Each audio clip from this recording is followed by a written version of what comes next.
आज मैं आपको साइंस के 10 अमेजिंग फैक्ट्स के बारे में बताने वाला हूं जो शायद ही आपको स्कूल में बताए होंगे। और हाँ, इसमें से ट्यूसडे वाले लाइव क्विज में कुछ क्वेश्चंस भी पूछ लूंगा ताकि आपकी पढ़ाई के साथ साथ पैसे भी मिल जाए। तो चलिए शुरू करते हैं फैक्ट नंबर 1 से। Fact number 1 is you can't burp in space. Burp यानी डकारना। आप स्पेस में डकार नहीं सकते। भाई ऐसा क्यों? क्योंकि ग्रेविटी ग्रेविटी इसका आंसर है। हम जब अर्थ पे है तो ग्रेविटी हमारे शरीर के अंदर हमने जो खाया है, जो पिया है, उसमें से लिक्विड वाले पोर्शन को नीचे बिठा देती है और हवा वाला पोर्शन ऊपर रहता है। तो जब हम डकारते हैं तो सिर्फ हवा बाहर आ जाती है। अभी स्पेस में चले गए हम तो ग्रेविटी तो होती नहीं है, यानी कि पेट में सब उथल पाथल इधर उधर ही चल रहा है, लिक्विड गैस सब मिक्स है। और अब जब डकारोगे तो गैस के साथ साथ क्या आएगा? लिक्विड भी बाहर आएगा। तो अभी आप बोलोगे कि डकारना तो हमारे हाथ में है ही नहीं। तो हाँ जी जी भाई, आपके हाथ में नहीं है डकारना, लेकिन उसके लिए आप कुछ खाते हो जिसकी वजह से आपको डकार आती है ना? तो वो वाली चीजें जिससे डकार ना आए, ऐसी ही चीजें वहां पे खानी पड़ती है जिससे आपके बॉडी में गैस बने ही नहीं तो और कहीं से भी गैस के साथ साथ लिक्विड आ सकता है। समझ रहे हो ना क्या कहना चाहता हूं? Fact number 2, glass is technically liquid. ये जो कांच है ना, वो एक लिक्विड है। तो हम तो देखते हैं उसको सॉलिड है, लेकिन उसका जो मोलिकुलर स्ट्रक्चर है ना, वो लिक्विड के जैसा होता है। तो लिक्विड अगर है तो उसको फ्लो भी होना चाहिए। यस, वो फ्लो भी होता है ओवर द इयर्स। मतलब पानी जैसे अभी के अभी फैल जाता है ना, ग्लास जो है वो बहुत ही धीरे धीरे फ्लो होता है। और उसका प्रूफ अगर आपको देखना है तो कोई बहुत ही पुरानी बिल्डिंग में चले जाइए, जैसे चर्चिस में चले जाइए, गोवा जाओ तो वो बहुत पुराना वहां पे एक चर्च है, उसको देखना, उसके ग्लासेस को देखना। वहां पे जो विंडो के अंदर ग्लासेस लगे हैं ना, वो नीचे से मोटे ऊपर से पतले हो गए हैं, क्योंकि ग्रेविटी की वजह से ग्लास फ्लो होके नीचे जमा हो गया है। देखना नेक्स्ट टाइम जाओ तो। लेकिन ग्लास इज टेक्निकली लिक्विड, है ना? क्योंकि उसका मोलिकुलर स्ट्रक्चर, मोलिकुलर अरेंजमेंट जो है वो सॉलिड जैसा नहीं लेकिन लिक्विड जैसा है, और ओवर द ईयर्स धीरे धीरे वो फ्लो भी होता है। This is also the fact. Third fact काफी इंटरेस्टिंग है। You are taller in the morning. आप सुबह में लंबे होते हैं हो। यस, 1 से 2 सेंटीमीटर आपकी हाइट बढ़ जाती है एवरी मॉर्निंग। ऐसा कैसे होता है भाई?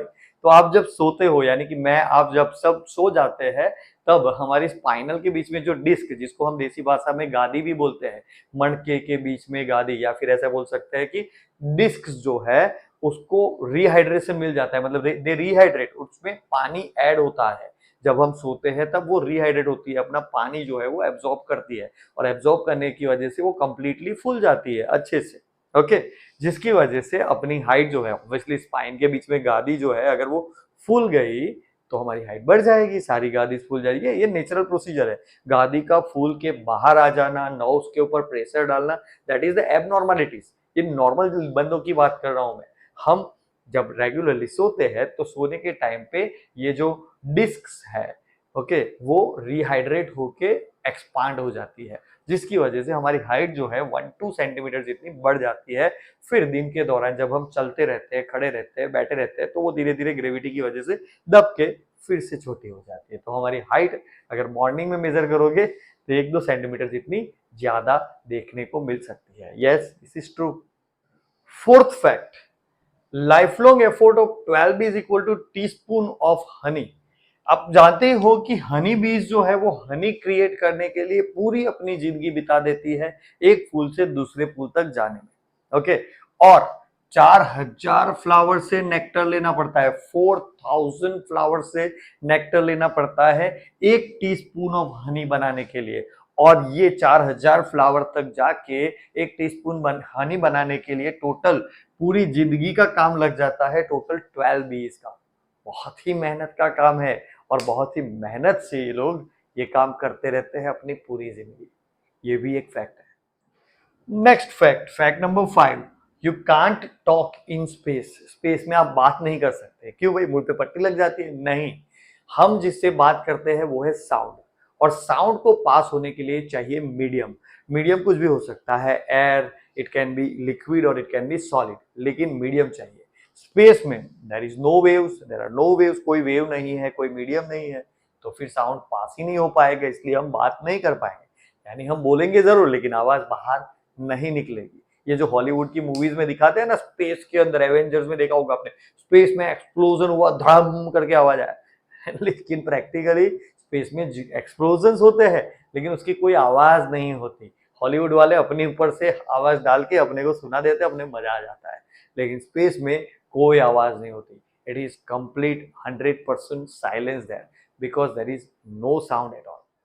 Fact number 6, speed of sound जो है वो चेंज होता रहता है, यानी कि मीडियम के ऊपर साउंड का स्पीड जो है वो चेंज होता रहता है। एयर में उसकी स्पीड है 343 मीटर पर सेकेंड, वाटर में 1480 एंड स्टील में 5960 मीटर पर सेकेंड, यानी कि सॉलिड्स में साउंड जो है वो फास्टेस्ट स्पीड से मूव करता है, बिकॉज एयर में मोलिक्यूल्स जो है वो अलग अलग रहते हैं, लिक्विड में थोड़े नजदीक आ जाते हैं और सॉलिड में वो काफी पैक्ड रहते हैं, तो उनका मोशन भी फास्ट हो जाता है, इसीलिए स्पीड ऑफ साउंड जो है सॉलिड्स में मैक्सिमम होता है।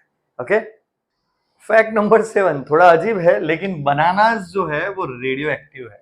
रेडियो एक्टिव बोले तो ग्लो इन नाइट, जैसे रेडियम होता है ना, रात में अंधेरे में वो ग्लो करता है, ग्लो इन डार्क, तो बनाना भी ग्लो करने चाहिए, हम खाते हैं तो हम भी ग्लो करने चाहिए, लेकिन ऐसा नहीं होता है।